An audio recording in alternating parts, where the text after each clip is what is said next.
I haven't changed a flat tire in about 10 years. So I made a rookie mistake and had my thumb too close to where the jack and the frame meet. And it slipped, and the frame came down on my thumb and pinned it between the jack, which the player got off surprisingly light with that. Ouch. He yanked it free. I'm not supposed to do that. It's okay. It's got the worst of it. It's pushing under the nail. What about the other scratches? Courtesy of a janky tire iron and the road. Did you bleed at all? Yeah, this one had some blood and this one had some blood, but not much. It clotted fast.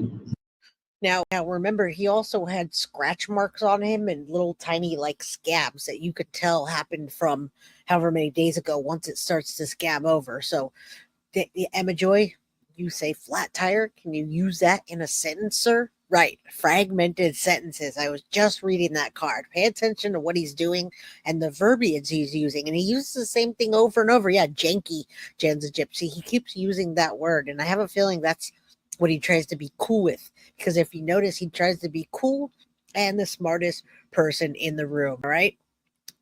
I found your Duty Ron. I found you from Duty Ron Lover Channel. Come in late, and we'll go find Duty Ron right after this. You see what I did? I think that's the only time she ever did that. I can only imagine what it's like to be in your shoes, to be on so much medication, so anxious. I'm sure you do things sometimes that you don't even mean to. These are examples of FBI-style blame shifting. After all, he already admitted to cuddling in bed with Madeline earlier in this interview. But these detectives aren't used. Way floppier and then just completely freaking separated.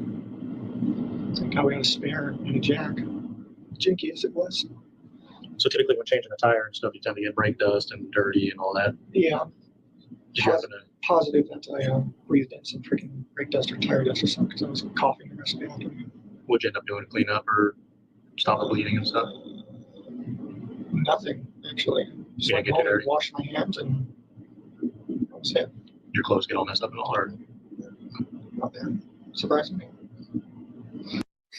Now, if Ron was in here, I'm sure he would tell you that those things they're talking about are probably referring to wanting to know if he got dirty from the crime scene, from what he did, if he needed to change his clothes. They wanted to get at, oh, you changed your clothes? What'd you do with those clothes?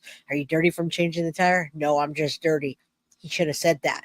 However, I know what they were getting at. I think we all know when we pay attention what they're getting at because they want to find those clothes that have maybe fluids or blood or something on them from that. But he never changes his clothes. You're right. Thank you, Server, for the $1 super sticker. I'm sure it's an avocado. What were you wearing? This. So I think I'm still wearing this. I'm still wearing the same clothes. Oh, so you kept everything? Try to, I guess. You were wearing a red shirt? I was wearing a red shirt early in the morning, but I changed clothes later because that shirt was maybe a couple days old that morning. And the flat tire happened after that. The flat tire happened before or after? After. It was sometime afternoon between noon and like 2:30. Mm-hmm. I don't know how long it took to fix it.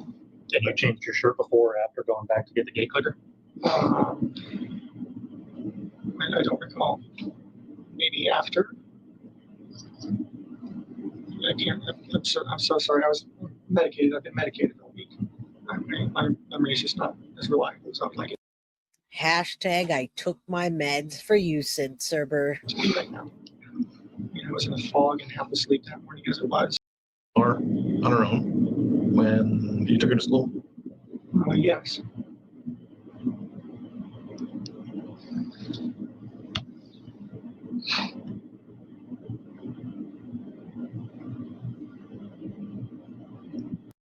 Notice the long silence, everybody, when they say you took her to school.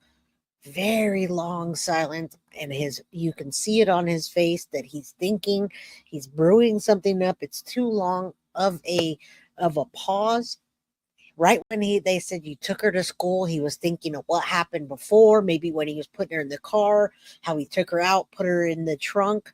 Something's going on there. Yeah, Coach he probably was taking roofies. He roofied himself. Something's going on in his head, and it just stopped. The conversation stopped. Yeah, he's thinking what to say, but he also says in different stories at different times, him and Jen both say it's the first time he ever took her, but he says he took her a couple times. What is he thinking? What's going on? What part of that story is playing in his head right now? You can see it. What are you thinking about? So spacing earlier. Spaced out. No sleep.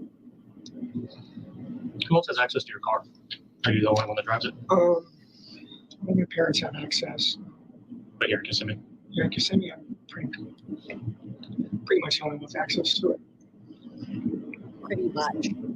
So say to say you're the only male driving that Lincoln. Now, that's another thing. When someone says pretty much, basically, or anything at the beginning of it that doesn't make them commit to what they just said, it's probably a lie. Pretty much, basically, what? Did you or did you not? Now you know he's leading into a lie, and he lied. Presumably, yes. Stephan deceives without technically lying, as I explained in my video, How to Catch a Psychopath. I won't rehash all the techniques he uses here, but I'll link that video at the end of this one. In short, Stephan avoids giving disprovable answers by hedging them with terms like presumably and being vague. It is impressive the detectives caught him in an inconsistency about when he got the flat tire and when he changed his shirt. But as I said earlier, I can't help but wonder how much more they could have gleaned by appealing to his ego. They had plenty of opportunities to do something like blaming external factors like his medication, or even Jen saying something like, she sent both of you to bed together on Sunday, right? Why do you think she did that? By taking that approach, they may have coaxed him into revealing more about his views on Madeline and what he considered to be acceptable behavior. It's totally possible. I think he would have clammed up everybody. I think he's the kind of guy that would have clammed up if they would have gave him a direct question or just send something directly to him, like, why'd Jen send you to bed? How often did that happen? What were you doing? I think if any bit of their tone would have changed past his wimpy voice tone and when it would have gone up, he probably would have just frozen up and not said anything. Do I need a lawyer now? Is what I think. And I think any interrogator that sees that kind of person that he is would say the same thing. He would freeze. And when we watch this part where he says, do I need a lawyer? He would have said that right then and there. Thank you, Coach Complete. Last time it was 12,000. I'm thankful and grateful for the growth. Thank you all for being here. Possible, maybe even likely, that he would have stubbornly stuck to his story, just like he's doing now, even in the face of suggestions that he's been caught on camera. We're not checking out his body language, but this officer right here has been staring at him stop to see his verbal communications, how he's crossing his arms, how he's blocked off, how he's not making eye contact. He hasn't taken his eyes off of Stephan Stearns, but I've been watching him too. And when he talked about Maddie once again having a boyfriend and say no, his brows, he got mad. His face looked like it got mad. And now he's back to telling a story and not looking them in the eyes whatsoever. Very weak voice as well. Updated the OS, but it ended up like wiping my phone at the same time.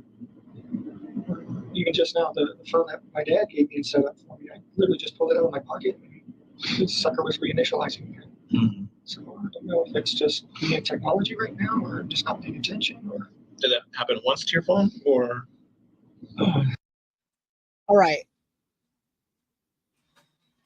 y'all.